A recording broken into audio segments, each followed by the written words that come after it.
ஏழை நிலைமை தான் கட்டில் முழுக்க இனி வன்முறைதான். விட்டு கொடுத்து விடு ஒரு முறைதான் கல்யாணம் என்பது வேண்டாம்.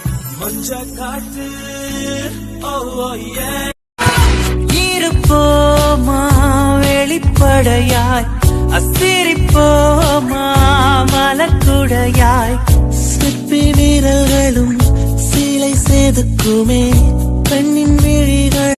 ஆமா நம்ம கடைக்கு புதுசா ஒருத்த வேலைக்கு வந்தானே, எங்கடா அவன்? அவன் காலையில இருந்து வரல. எங்க போனா? அவன் எங்க போனான்னு யாருக்கும் தெரியாது. எப்ப வருவேன்னு சொன்னானா? ஏதோ சொல்ல. என்னது பாட்டில்? பாட்டில்ல என்னது?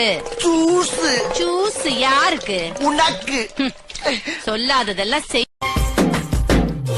பஞ்சமிட்டாய் கசக்குது கசக்குது, பட்டாம்பூச்சி கடிக்குது கடிக்குது, அரிச்ச பூவும் உருக்குது உருக்குது, என்ன தெரியாதா?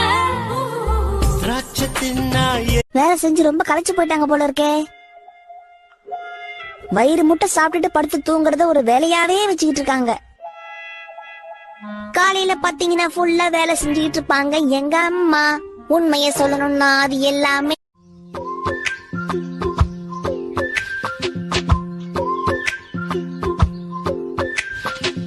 மெல்லிய ஆண்மகனை பெண்ணுக்கு பிடிக்காது முரடா உன்னை ரசித்தேன்.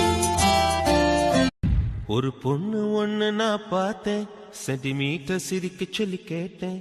அவ சிரிச்ச சிரிப்பில் 100 பேர் செத்து போயிட்டான்.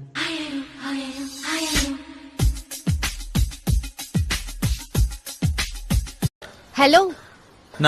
சாரி. எதுக்கு? உங்க அம்மா கிட்ட போய் சொன்னதுக்கு. நானும் சாரி. எதுக்கு? பார்க்க சுமாரா தான் இருக்கேன்னு சொன்னதுக்கு.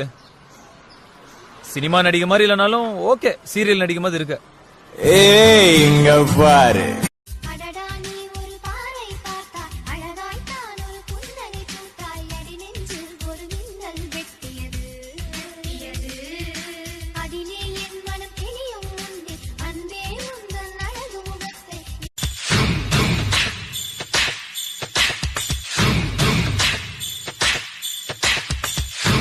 தங்க நேரத்துக்கு தான் தமிழ்நாட்டை எழுதி தரட்டுமா? உன் கண்ணு அழகுக்கு தான் கன்னட நாட்டை வாங்கி.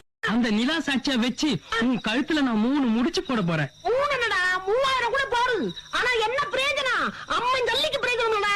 அதெல்லாம் உனக்கு ஒண்ணும் தெரியாது. நான் ஆம்பளை அமாவாசை, நீ பொம்பளை அமாவாசை, ரெண்டும் ஒன்னா சேர்ந்தா பௌர்ணமி ஆயிடுவோம். இடுப்பில் உள்ள மடிப்புக்குள்ள மாட்டிக்கிட்டேம்மா.